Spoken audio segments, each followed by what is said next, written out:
오늘 갈라디아서 말씀인데요. 한번 내려가시죠. 내려가요. 자, 3장 10절에서 14절입니다. 10절에서 14절까지.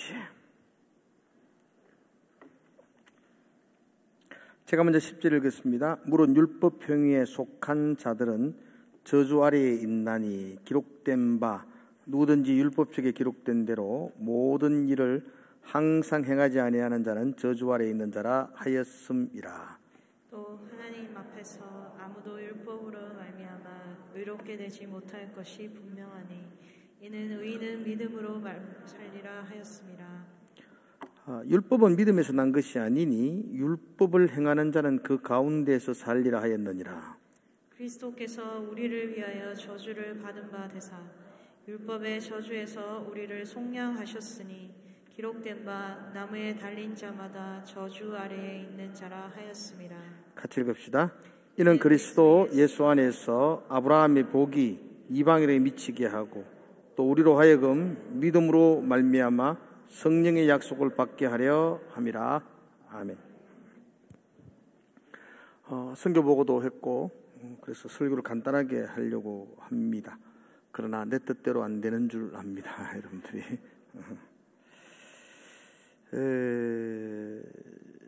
오늘 제목입니다. 같이 한번 볼까요? 같이 한번 제목 한번 볼까요? 율법은 우리를 저주 아래로. 같이 따라 시작.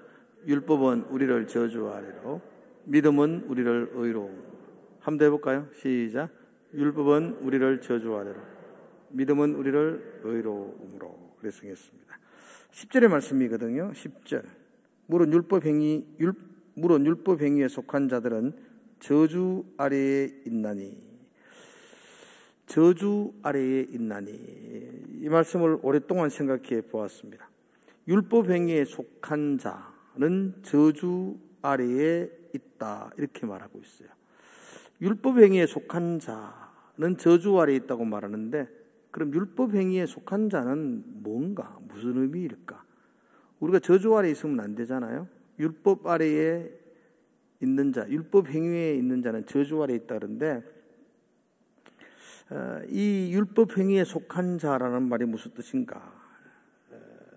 이것은 율법을 지킴으로 의로움이 보장된다고 믿는 사람들, 이런 뜻입니다.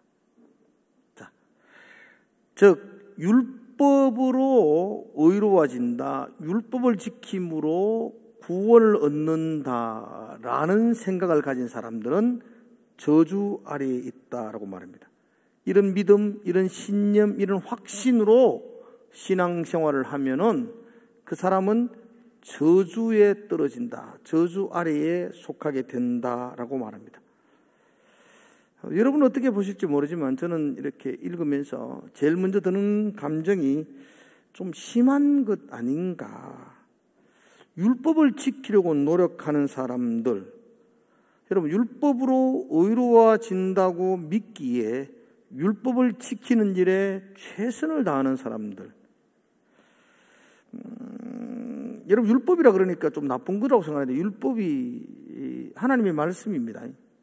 구약에 기록된 말씀이에요. 그러니까 하나님의 말씀을 붙들고 지키려고 최선을 다하는 사람은 저주를 받는다 라고 생각하면 굉장히 좀 어려운 이야기입니다. 유대인들은 어릴 때부터 율법을 외우고 율법을 배우고 율법을 가르치고 그렇게 살아가는 사람들인데, 너희들이 그렇게 율법을 지키며 그 율법의 행위에 속한 자로 살아가면 저주를 받는다라고 말합니다. 물론 우리는 율법을 지킴으로, 의로움으로, 율법을 지킴으로 구원에 이를 수 없다는 것은 누구나 다 인정합니다. 예, 율법을 지킴으로 구원에 이를 수는 없습니다. 구원에 이를 수는 없지만 저주를 받을 것까지야 있겠습니까? 라는 생각을 가지게 됩니다. 하나님이 우리에게 율법을 주셨습니다. 하나님이 이스라엘 백성들에게 율법이라는 것을 시내산에서 출애굽한 구원받은 백성들에게 시내산 언약을 주셨고, 그것이 곧 우리는 율법이라고 이름을 붙이고 있습니다. 하나님이 시내산에서 이스라엘 백성들에게 율법을 주셨는데 그 율법을 붙들고 사는 사람들은 저주를 받는다라고 말한다면 하나님은 저주받을 율법을 그 백성들에게 주셨다는 결론이 되는 거죠. 하나님은 왜 그 백성들에게 저주받을 율법을 주셨을까? 저주받을 율법이라면 안 주면 될 건데, 근데 그 저주받은 율법을 주었고, 그 율법 아래에 속한 자는 저주를 받는다라고 말하는 게 그게 어떤 의미일까 생각하게 됩니다. 여러분, 율법이 나쁜 건가요? 율법을 붙들고 사는 사람들은 저주를 받는다는데 그럼 율법은 악한 것인가요? 하나님이 주신 건데요. 악한 것이라고 말할 수는 없잖아요. 그죠? 그럼 저주를 받는다는 말을 어떻게 해석해야 될까요? 자, 이렇게 해석하면 여러분들이 이해가 좀 쉬울 것 같습니다. 누군가 여러분에게 칼을 선물로 했습니다. 그 칼은 요리를 하라고 우리에게 선물을 했습니다. 그런데 그 칼을 가지고 요리를 하면 우리에게 유용한 것이 되겠지만 그 칼을 들고 싸움을 하면 저주를 받습니다. 그렇죠? 이해가시는가요? 어떤 물건이나 모든 것들은 뚜렷한 사용 목적이 있습니다. 그런데 그 목적을 벗어나서 칼이 가지고 있는 목적을 벗어나서 그거로 싸움하는 도구로 사용하면 그 칼로 인해서 사람들은 상처를 받고 그것을 성경은 저주를 받는다 이렇게 표현하는 것입니다. 하나님이 우리에게 율법을 주셨습니다. 율법의 목적이 있습니다. 칼이 사용될 목적이 있는 것처럼 하나님의 말씀, 성경, 구약의 말씀, 이 언약의 말씀에는 목적이 있습니다. 목적이 뭘까요? 대답 안 하셔도 됩니다. 생각은 하시라는 얘기입니다. 하나님의 말씀을 하나님이 시내산에 우리에게 주셨어요. 하나님이 이스라엘 백성들에게 율법을 주셨어요. 그럼 목적이 왜 주셨을까요? 그 말씀 붙들고 열심히 살아서 의로움으로 나아가라고 주셨나요? 그러면 저주를 받는 거라.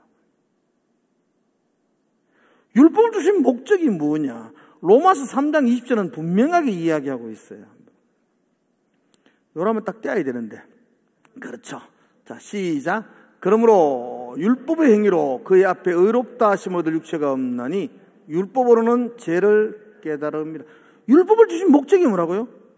죄를 깨달음이라 그렇게 말하고 있습니다. 율법은 거울과 같습니다. 그 거울 앞에 섰을 때에 나의 모습을 정확하게 보라는 것입니다. 이 하나님의 말씀을 통해서 너의 실체, 너의 민낯을 정확하게 보라고 율법을 주셨습니다. 우리의 실체, 우리의 민낯은 무엇입니까? 죄인입니다. 우리의 실체는 다시 한번 우리 뭐라고요? 아닙니다. 못된 죄인입니다. 다른 말로 소망 없는 죄인입니다. 파렴치한 죄인입니다. 율법을 통해서 내가 그 거울 앞에 서면서 내가 파렴치한 죄인이요 죄인 중에 괴수라는 것을 깨닫는 것이 이 율법이 우리에게 주신 목적입니다. 그 율법에 서서 내가 내 자신, 내 속에 아무런 선한 것이 없다는 것을 깨닫는 것이 율법의 목적입니다. 보소서 주님 나의 마음을 선한 것 하나 없습니다. 이게 목적입니다. 이게 내 힘으로는 도저히 뭔가를 이룰 수 없습니다. 나는 안 됩니다. 나는 소망 없습니다. 성령 하나님 나를 도와주십시오. 여기까지 나오는 게 율법의 목적입니다. 오라 나는 공고한 자로다. 이 사망의 몸에서 누가 나를 건져내랴. 이게 율법의 목적입니다.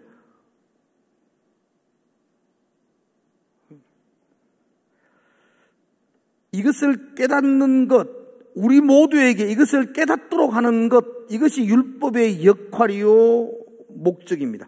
그런데 어리석은 사람들은 이 율법을 붙들고 의로움으로 나아갈 수 있다고 생각하는 것입니다. 율법을 붙들고 보면 볼수록 나는 파렴치한 죄인입니다 라는 고백이 터져나와야 되는데, 율법을 통하여서 내가 의로움으로 나갈 수 있다고 착각을 합니다. 그런 착각에 빠질 때에 그게 저주받는다는 것입니다. 누가복음 18장에 보면 한 바리새인이 예수님을 찾아왔습니다. 그리고 이렇게 묻습니다. 선생님, 어떻게 하면 영생을 얻을 수 있습니까? 어떻게 하면 구원을 얻습니까? 어떻게 하면 내가 의로워질 수 있습니까? 어떻게 하면 내가 영생을 얻을 수 있습니까? 라고 예수님에게 묻습니다. 그때 예수님이 이렇게 대답하죠. 뭐라고 대답하십니까? 율법, 계명을 지키라. 살인하지 말라, 간음하지 말라, 도둑질하지 말라, 내 부모를 공경하라 했는데 이 말씀을 지키라, 그렇게 말합니다. 예수님이 그렇게 말씀하셨어요. 그때 이 사람이 뭐라고 대답했을까요? 뭐라고 대답했었죠? 이건 대답해도 되는데, 성경에 나와 있는 건데. 그때 이 사람이 이렇게 대답합니다. 나는 어려서부터 이 말씀을 지켰나이다, 이렇게 말합니다. 그러자 예수님이 억장이 확 무너지는 겁니다. 율법은 뭐라고 주셨나요? 그 계명 앞에 나는 파렴치한 놈입니다라는 걸 깨달으라고 주셨는데 어떻게 하면 영생을 얻습니까? 그 말씀 앞에 나는 죄인 중에 기수입니다라고 고백하도록 만들었는데, 도리어 그 바리새인은 그 율법 앞에 나는 어려서부터 그거 다 지켰습니다 라고 말합니다. 그때 예수님이 뭐라고 이야기합니까? 네 재산 팔아가지고 가난한 자에게 도와주고 나를 따라라 그럽니다. 꼴난 별것 아닌 그 돈, 그 재산 팔아서 내 따라오라 그러니까 근심하고 돌아갔더라, 이렇게 한답니다. 율법의 율자도 지키지 못하는 자가 자기는 율법을 어렸을 때 다 지켰다고 생각하는 사람입니다. 그 사람은 죽어도 의로움으로 들어갈 수 없습니다. 영원한 생명 얻을 수가 없습니다. 예수님은 그에게 말합니다. 너는 소망 없는 놈이야. 너 그 재산 팔아가 가난한 자 돕는 것도 못하면서 뭔 어려서부터 살인하지 말라, 간음, 율법을 다 지켰다고, 그 지켰다고 어렵다고 네 스스로 생각하느냐? 그럼 너는 저주를 받는 거야. 예수님이 그들에게 하시는 말씀입니다. 그러므로 여러분, 율법은 하나님이 우리에게 주실 때에 열심히 지켜라, 잘 지켜라, 그거 붙들고 의로 나아가라, 그러라고 준 것 아닙니다. 율법을 통하여 그 거울을 보면서 내가 얼마나 염치 없는 존재인지, 내가 얼마나 악한 놈인지를 가슴 절절하게 깨달으라고 준 것입니다. 그죠? 칼을 가지고 요리하라고 줬더니만은 칼을 가지고 싸우고 있는 것입니다. 그래서 그게 율법이 도리어 너희들에게 저주가 됐다는 겁니다. 율법이 나쁜 게 아니요, 율법을 잘못된 도구로 사용함으로 그들이 저주를 받았다라고 성경은 이야기하는 겁니다. 그럼 여러분, 율법을 잘 지켜야 되나요? 안 지켜야 되나요? 제 머리가 헷갈리기 시작하죠. 그럼 여러분, 율법 잘 지켜야 돼요? 안 지켜야 돼요? 하나님 말씀 잘 지켜야 돼요? 안 지켜야 돼요? 여러분들 지금 빨리 대답해요. 지킬래요? 안 지킬래요? 지키면 저주를 받는데. 여러분, 지켜야 돼요. 힘을 다하여, 뜻을 다하여, 마음을 다하여, 최선을 다하여 죽을 정도로 말씀 붙들고 지켜야 돼요. 왜 지켜야 돼요? 그렇게 지키면 죄인인지 깨닫게 됩니다. 그렇게 지키면 나 이만큼 지켰다고 생각하는데 어느 순간 돌아서 거울을 보면 참 악한 놈이네 깨닫게 됩니다. 이거 안 지키는 놈들이 지 선한 줄 알고 끄떡거리고 돌아다니지, 하나님 말씀을 붙들고 안 사는 놈이 지 잘난 맛에 지가 최고라고 어릴 때부터 다 지켰나이다 이렇게 말하지, 이거 붙들고 이 말씀들 한번 살아보려고 발부둥 친 사람은 안 되는군요. 하나님, 나 정말 내 힘으로 안 되는군요. 성령 하나님이 도와주지 않으시면 내가 정말 일어설 힘도 없군요 라고 가슴 절절하게 깨닫게 되는 것입니다. 율법의 첫 번째 목적은 내가 죄인임을 깨닫게 되는 겁니다. 나 안 돼, 내 소망 없음을 깨닫게 하는 겁니다. 그러나 거기서 끝나면 안 됩니다. 그 깨닫고 나면 두 번째 단계로 넘어가야 됩니다. 뭐죠? 그래서 예수님이 필요합니다. 그래서 그분이 필요합니다. 그래서 성령님이 날 도와주셔야 합니다. 내 힘으로 안 되네요. 그러니까 성령 하나님 날 도와주십시오. 그렇게 피 끓는 오해를 하며 성령의 강구를 구하며 나아가도록 하는 게 그게 율법의 기능입니다. 내 잘 지켰네요. 내 이만하면 됐죠. 아이고 하나님 절마보다는 내가 훨씬 낫습니다. 나는 그래도 새벽에 계속 나오는데요. 나는 수요일 나와가지고 꼬박꼬박 예배 드리는데요. 내 저보다 낫죠. 이런 마음을 가져야 되면 그게 저주를 받는 것입니다. 그럼 수요일날 나오지 말란 말이가? 아니요, 나오면서 하나님 말씀 앞에 나는 죄인입니다. 그래서 주님 예수의 십자가가 내게 필요합니다라고 가슴 절절하게 토하며 기도하셔야만 하는 것입니다. 율법은 나 안 돼. 그래서 새로운 길, 예수님이 내게 필요해. 이게 율법의 기능입니다. 나 안 돼에서 끝나도 안 됩니다. 나 안 돼에서 끝나면 1단계입니다. 나 안 돼. 그래서 예수님 도와주십시오. 이게 율법의 우리에게 기능입니다. 좀 더 하나의 예를 더 들어 설명을 해 보겠습니다. 율법 중에 가장 중요한 것 중에 하나가 제사의 원리입니다. 레위기 전체가 제사의 원리를 설명해 놓고 있고 이 레위기가 모세의 오경의 중심에 서서 모든 것들을 이룹니다. 제사. 내가 마땅히 죽어야 되는데 양의 피를 흘려서 내 죄가 용서함을 받는 것입니다. 여러분 제사를 드리는 목적이 뭐죠? 그러면 대답하지 마세요. 그냥 생각만 하세요. 양을 잡는 이유가 무엇입니까? 내가 죽어야 되는데 그 양을 잡아서 그 피를 가지고 죽게 나아감으로 주님이 나를 용서해 줌으로 정결하게 되고 나아가는 그게 제사의 목적이죠. 그럼 여러분들이 제가 한번 물어보겠습니다. 내가 죄를 지었습니다. 양을 잡아서 피를 가지고 제사를 드렸습니다. 그럼 내 죄가 깨끗하게 용서가 되나요?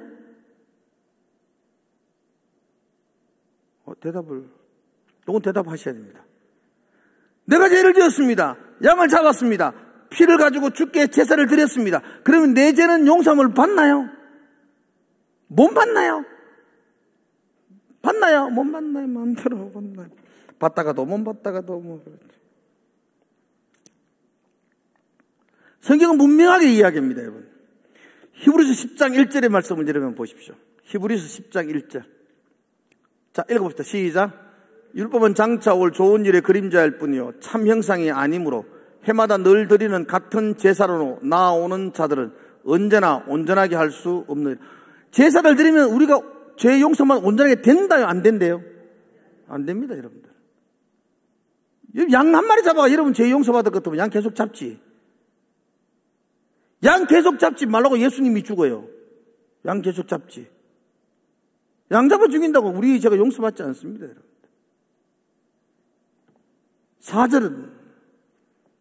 4절 시작. 황소와 염소의 피가 능히 죄를 없이 하지 못한. 황소, 염소 잡아 피 흘리면 그게 우리 죄 용서 받는다고요? 받아요, 못 받아요? 못 받습니다. 11절 다시 여러분 시작. 제사장마다 매일 서서 섬기며 자주 같은 제사를 드리되 이 제사는 언제나 죄를 없게 하지 못하거니와. 제사가 죄를 없게 한다고요? 못한다고요? 못합니다, 여러분들. 그러므로 이 제사를 드리는 사람들, 구약에 수많은 제사가 있는데 그때 제사를 드릴 때에 양을 잡아서 양의 피를 흘려서 주님께 제사를 드릴 때에 이 양으로 말미암아 내 죄가 용서받았네, 할렐루야, 아멘, 이러라고 제사 드리라 한 것 아닙니다, 여러분들. 양을 잡아 죽였어요. 양을 잡아 제사를 드렸는데도 불구하고 내 죄가 용서받지 못한 것을 깨달으라고요. 용서받지 못했어요. 그래서 나는 찝찝해요. 죄가 용서 못 받았으니까. 너무 답답해요. 이 죄를 용서받고 싶은데 양으로는 안 된다고요. 양으로는 안 되니까 예수님 오시옵소서. 예수님을 기다리게 하는 거죠. 단번에 내 죄를 용서하실 그분, 그 그리스도, 그분의 희생, 그분의 십자가를 기다리며 고대하게 하는 것, 그게 구약의 제사의 목적이에요. 제사를 드리고, 야, 내 죄 용서받았네, 개운하네, 할렐루야, 그러라고 집에 돌아가면 제사 드리라고 하신 하나님의 마음을 모르는 거예요. 제사를 드리고 양의 피를 바치는데도 불구하고 집에 돌아갈 때는 가슴 속에 큰 돌덩이 하나 또 안고 가는 거예요. 하긴 했는데 안 된 것 같고 찝찝하고. 하나님, 이 찝찝함을 어떻게 해소할까요? 예수 그리스도 그분이 아니고서는 우리의 죄를 용서할 수가 없어요. 그래서 구약의 제사를 통해서도 오실 예수 그리스도를 기대하고 고대하는 것, 그게 믿음이죠. 믿음. 그 믿음이 우리를 살린다고요. 그 믿음이. 양자와 피 뿌리는 그 행위가 우리를 살리는 것이 아니고, 이것으로 안 되네, 그래서 주님을 기다리는 그 믿음이 우리를 살리는 거예요.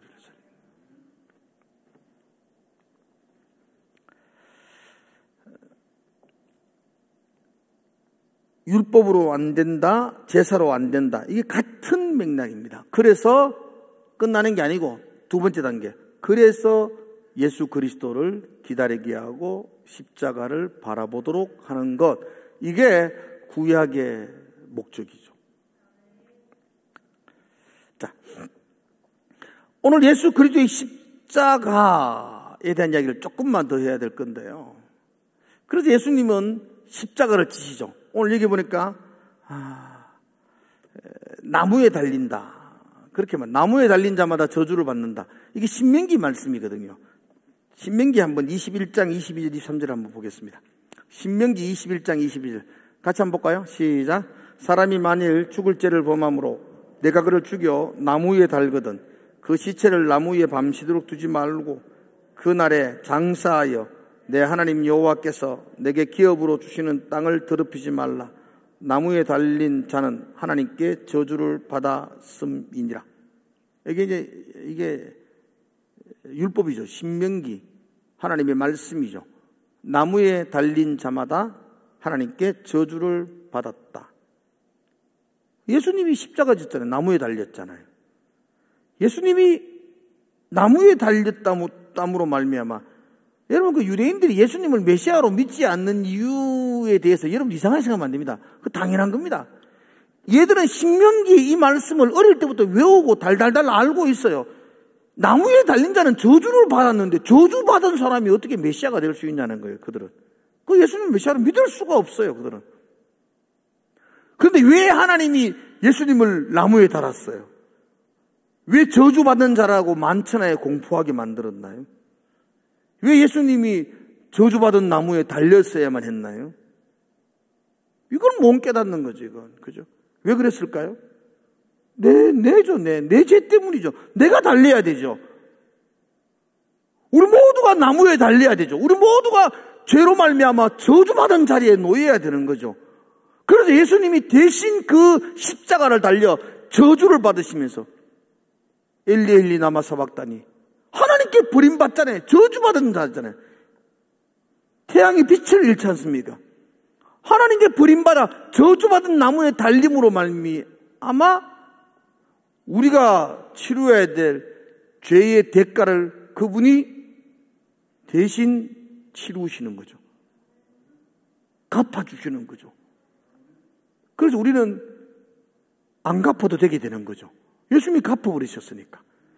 그래서 우리를 의롭다 인정하시는 거죠. 의로워서 의로운 게 아니고 누가 대신 빚을 갚아줬기 때문에 빚이 탕감되는 거예요. 그죠? 예수님이 그래서 저주를 받는 것입니다. 내가 받을 저주였습니다. 우리가 달려야 될 나무였더랬습니다. 내가 저주 아래 던져져야만 했었습니다. 우리는 저주받아 마땅한 존재라는 것을 말씀을 통해서 거듭거듭 깨닫게 되는 것입니다. 그런데 예수님이 대신 저주를 받으셨어요. 그래서 우리가 용서함을 받은 것입니다. 여전히 나의 노력, 나의 행위로서 내가 의로워진다고 생각하는 것은 예수님의 십자가를 무효화시키는 사람이라. 그래서 그 사람은 저주 아래에 놓이게 된다는 겁니다. 오직 의인은 믿음으로 말미암아 산다. 예수님 아니고서는 내게 소망 없다라는 그 믿음으로만 우리는 살 수 있다고 바울은 지금 갈라디아를 통해서 우리에게 다시 한 번 더 이야기해 주고 있습니다. 그러므로 여러분, 우리가 하나님 말씀을 읽고 쓰고, 요즘 뭐 하루에 한 장씩 쓰면서 말씀을 읽고 쓰고 쓸 때마다 나는 정말 파렴치한 놈이네요. 나는 소망 없는 놈이네요. 내 자신이 죄인임을 가슴 절절하게 고백할 수 있기를 축복합니다. 남들은 아직도 한 권도 못 쓴 나는 지금 3권 다 썼다. 자, 이렇게 교만하지 마시고. 그래서 이 말씀 가운데 갈수록 내 자신의 처절함을 볼 수 있어야 됩니다. 그래서 그 말씀을 붙들고 살수록 주의 십자가를 바라보지 않을 수 없게 되는 겁니다. 여러분, 저와 여러분들이 성경은 계속해서 반복해서 하는 이야기가 우리에게는 소망이 없다는 이야기입니다. 그래서 우리가 살 수 있는 유일한 길은 예수의 십자가, 하나님의 은혜, 그분의 성령을 갈구하며 사모하셔야만 한다고 말씀하고 있습니다. 하나만 더 이야기하고 설교를 마치겠습니다. 신명기 27장을 여러분들 한번 보십시오. 뜹니다. 4절에서 8절이거든요. 4절만 읽어볼까요? 시작. 내가 요단에 건너거든 내가 오늘 너희에게 명령하는 이 돌들을 에발산에 세우고 그 위에 석회를 바를 것입니다. 돌을 에발산에 세우래. 에발산과 그린심산 혹시 이야기하세요? 안타고 좀 해봐요 빨리. 시간도 없어요. 에발산과 그린심산. 이스라엘 6지파를 에발산에, 6지파를 그린심산에 옮겨놓고 에발산에 있는 사람들은 저주를 외치게 하고 그린심산에 있는 사람은 축복을 외치도록 했었어요. 그래서 에발산은 저주의 산이에요. 저주를 외치는 산이에요. 그 저주를 외치는 그 에발산에 그 저주를 외치기 전에 너희는 거기에 돌을 세우고 그 돌에 석회를 발라가지고 거기에 글자를 써라. 뭘 쓰라 그래요? 거기에 글자를 쓰는데. 다시 한 번 더 고합해 볼까요? 4절. 에발산에서 그 위에 회석을 바를 것이며, 뭐 쓰라고 안 해놨네. 자, 그 다음 6절 안 봐요. 그러면 6절에 나오는가? 7절. 안 나오네. 그 율법을 쓰라 그랬어요. 뭐 안 나올 수도 있지, 뭐. 내가 찾아보려고 했는데, 찾아가 보면 나와요. 고합전에. 여러분, 에발산에 그 돌을 세우고, 그 돌에 석회를 바르고, 거기에 내가 너에게 말하는 율법을 적으라 그래요. 율법을 적어요, 율법을. 그죠? 그리고 율법을 적힌 돌을 거기에 세우라고 말했어요. 그 앞에 율법을 적은 돌이구나. 율법을 적은 돌을 에발산에 그때 석회를 바르고 세우라고 이야기했어요. 그게 저주받을 산의 율법에서, 율법이 저주받는 산이 되는 거죠. 그리고 율법 아래에 있는 사람은 저주를 받는, 저주를 선포할 수밖에 없어요. 우리 율법에 다가갈 수 있는 힘이 없기 때문에. 그런데 거기서 끝난 게 아니었죠. 좀 전에 보셨죠? 다시 한번 떼어볼래요? 27장 5절 한번 읽어보시다. 시작. 또 거기서 내 하나님 여호와를 위하여 제단 곧 돌단을 샀되 그것에 새 연장을 대지 말지니라. 6절. 너는 다듬지 않는 돌로 내 하나님 여호와의 제단을 샀고 그 위에 내 하나님 여호와께 번제를 드리며. 7절도 봅시다. 시작. 또 화목제를 드리고 거기서 먹으며 내 하나님 여호와 앞에서 즐거워. 에발산이 저주의 산이에요. 그것은 왜 그러느냐? 율법이기 때문에. 율법이. 그러나 거기서 끝나는 게 아니에요. 그 밑에 제단을 쌓으라고 말해요. 돌로 제단을 샀는데 그 제단은 연장으로 다듬지 않는 제단이에요. 사람이 인위적인 노력을 하지 않는 제단, 아무도 만지지 않는 제단, 그냥 자연석 그대로의 제단, 하나님께서 세워진 그 제단, 그 제단을 세워서 거기서 번제와 화목제를 드리죠. 화목제라는 말이 십자가의 제사이죠. 화목제. 그래서 하나님과 우리가 화목하게 되는 거예요. 율법으로는 저주를 받지만 이 인간의 노력이 감미되지 않는 이 제단을 통하여서 하나님과 화목할 수 있는 거. 그 이야기 하는 거예요. 그 이야기. 제가 계속 강조하는 것은 율법 아래에 있는 우리는 그 율법으로 의로워질 수 있다고 생각하는 것 자체가 우리는 저주 아래에 던져지게 될 겁니다. 우리를 의롭게 하는 것은 우리의 다듬는 노력, 우리의 공로 아무것도 없습니다. 하나님이 부으신 은혜로 하나님과 우리가 화목하게 되는 것입니다. 그래서 율법 아래에 있는 자들은 저주를 받고, 그죠? 복음 안에, 믿음 안에 있는 자가 의로움을 얻는 것입니다.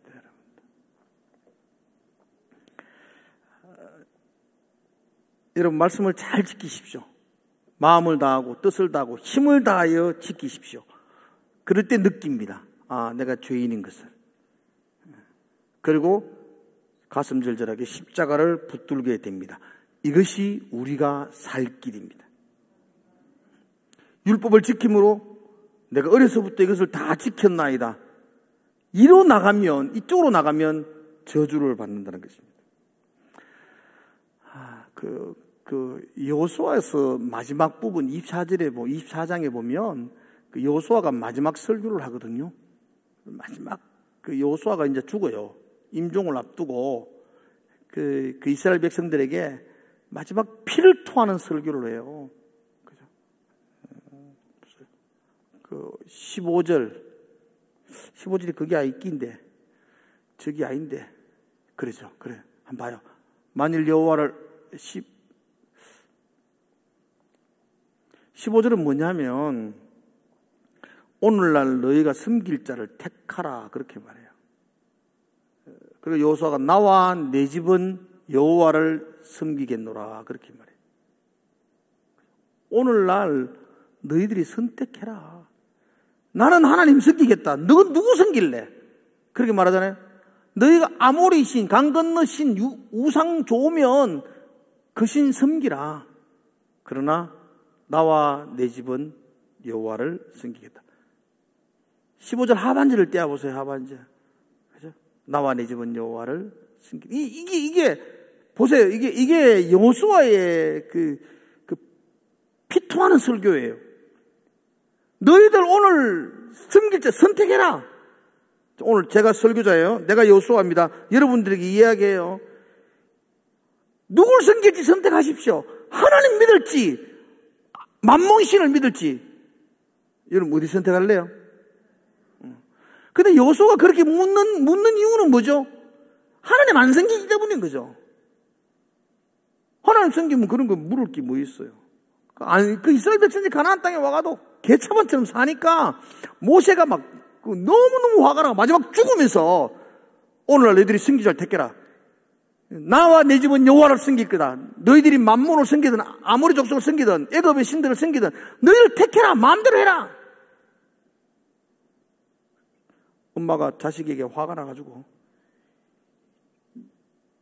말 잘 들을래? 집 나갈래? 이렇게 묻는 거예요. 그럼 자식들은 뭐라 해야 돼요? 집 나갈래? 이렇게 하려고. 참 독특한 자식이네. 그 집 나가라는 이야기입니까 그게? 엄마 잘못했어. 내 앞으로 잘할게. 이 이야기 하라는 거 아니에요. 지금 여호수아의 심정이에요. 그들이 정말로 안 하니까 나 여호와 섬길게. 니 뭐 할래? 너 선택해라. 집 나갈래? 선택해라. 그러니까 그들이 뭐라고 선택해요? 이스라엘에서 뭐라고 선택하는지 아세요? 그 다음 절 한번 볼래요? 18절. 자, 같이 시작. 여호와께서 또 모든 백성들과 이 땅을 거주하던 아모리 족속을 우리 앞에서 쫓아내셨습니다. 그러므로 우리도 여호와를 섬기리니 그는 우리 하나님이심이나 아니라. 기가 막힌 대답을 이 백성들이 대답해요. 뭐라고 대답하는 거죠? 하나님 섬기겠다는 거예요? 안 섬기겠다는 거예요? 예, 모세가 그 여호수아가 너 오늘 택해 누구 섬길래? 그러니까 그들이 그 갑자기 17절에 보면요, 하나님께서 우리를 출애굽시키고 여기까지 인도해 주셨는데 내가 누구를 섬기겠습니까? 우리는 하나님 섬기겠습니다. 이렇게 말해요. 그럼 여호수아가 뭐라고 이야기해요?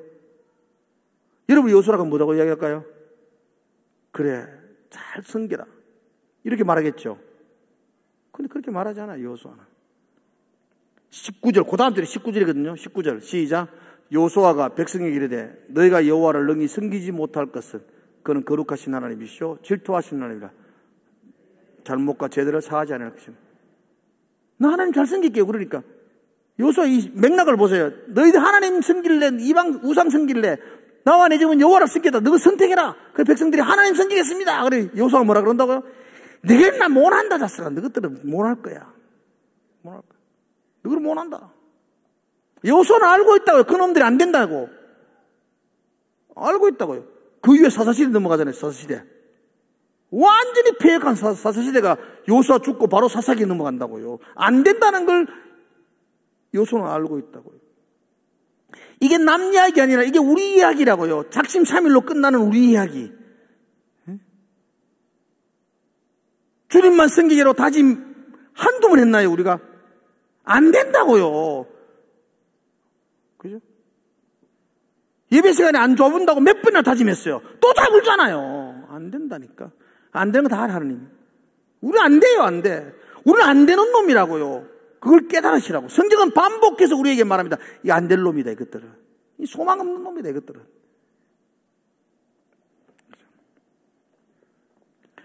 하나님 우리 안 되는 거 다 아셔요. 그래서 예수님을 저주의 나무에 달아버리신 거예요. 독생하신 자기 아들을 저주하는 저주의 나무에 달고 싶은 부모가 어디 있겠어요? 하물며 하나님이. 근데 하나님은 얘들이 양과 황소와 염소로 안 되니까 그렇게 피를 토하며 하나님 잘 섬기자 잘 섬기자 나와 내 집은 여호와를 섬기겠다고 이야기하고 자기들도 아멘 아멘 하지만 돌아서면 안 된다는 걸 아니까 아들을 저주의 나무에 달지 않고는 해결될 수 없는 일이니까 그런 존재가 우리라니까요. 그런 존재. 그런 염치 없는 놈이 우리라니까요.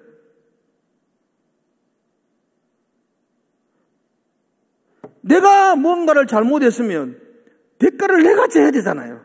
그게 인간이잖아요. 그죠? 내 행동, 내가 뭘 잘못했으면 내가 책임져야 되잖아요.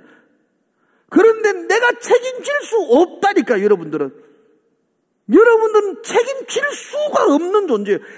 그래서 예수님을 저주의 나무에 달을 수밖에 없는. 이 방법밖에 없어요. 이 방법밖에. 예수를 저주의 나무에 다는 그 방법밖에 없기에 예수가 십자가 지시는 거잖아요. 그분이. 우리가 그런 존재라고요. 그런 존재. 그래서 저와 여러분들이 정말로 자랑할 것 없습니다. 내세울 것 없습니다.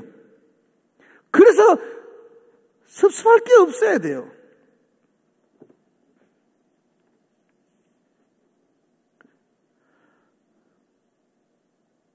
목회를 하면서 절실하게 느끼는 것은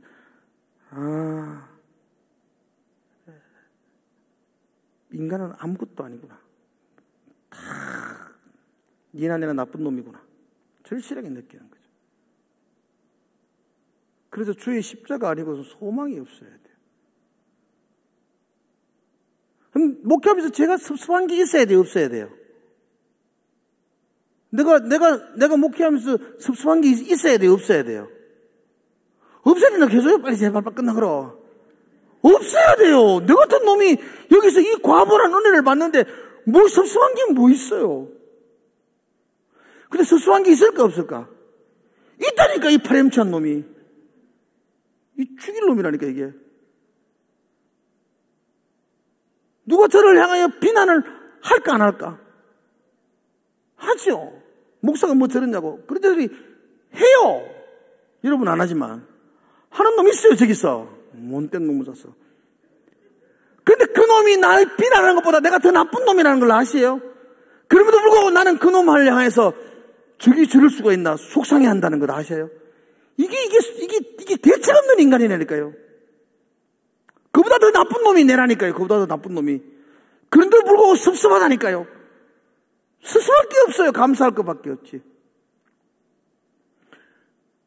나는 파렴치하고 대책 없는 놈입니다 그걸 깨달아야 함에도 불구하고 여전히 그걸 깨닫지 못하고 조금만 기회가 있으면 나 괜찮은 놈이라고 생각하는 것들이 자꾸 불쑥불쑥 마음에서 올라와요. 그래서 섭섭한 것도 생기고, 그래서 자랑하고 싶은 것도 생기고, 그래서 좀 어깨도 한번 어식거리고 싶기도 하고. 그죠? 여러분, 우리는 아무 소망 없습니다. 예수 그리스도밖에 우리의 소망이 없는 줄로 믿습니다. 우리는 아무 자랑할 게 없습니다. 그죠? 섭섭할 것도 없습니다. 더 파렴치한 놈이고 더 죄인 중에 괴수입니다. 내가 주님 앞에 내세울 아무런 공로, 아무런 자랑할 거리 없습니다. 그럴 때 의로워지는 겁니다. 그래서 주 예수의 십자가만 바라볼 수 있을 때 그게 의로워지는 겁니다. 그러므로 오늘 설교의 제목처럼 율법은 우리를 저주 아래로 몰아가지만 그 믿음이 우리를 의로움으로 인도할 것입니다. 여러분, 그 믿음 붙들고 나아가시기를 축복합니다. 그 믿음으로 다시 살아나시기를 주의 이름으로 축원합니다. 이재승 교사님, 우리 감사의 물, 우리 맥주 감사의 물 드렸습니다. 하나님 아버지, 아무 내세울 것도 없고 그저 은혜입니다. 성령님이 아니고서는 아무 소망이 없습니다. 나 같은 죄인을 살리신 건 주님밖에 없습니다. 그런 고백으로 우리가 살아가게 하여 주시옵소서. 그 은혜로, 그 감사함으로 우리가 사역을 감당할 수 있도록 인도하여 주시옵소서. 귀한 선교사님에게 축복하여 주시고 그 걸음과 그 길들을 성령께서 인도하여 주시옵소서. 예수님 이름으로 기도드리옵나이다.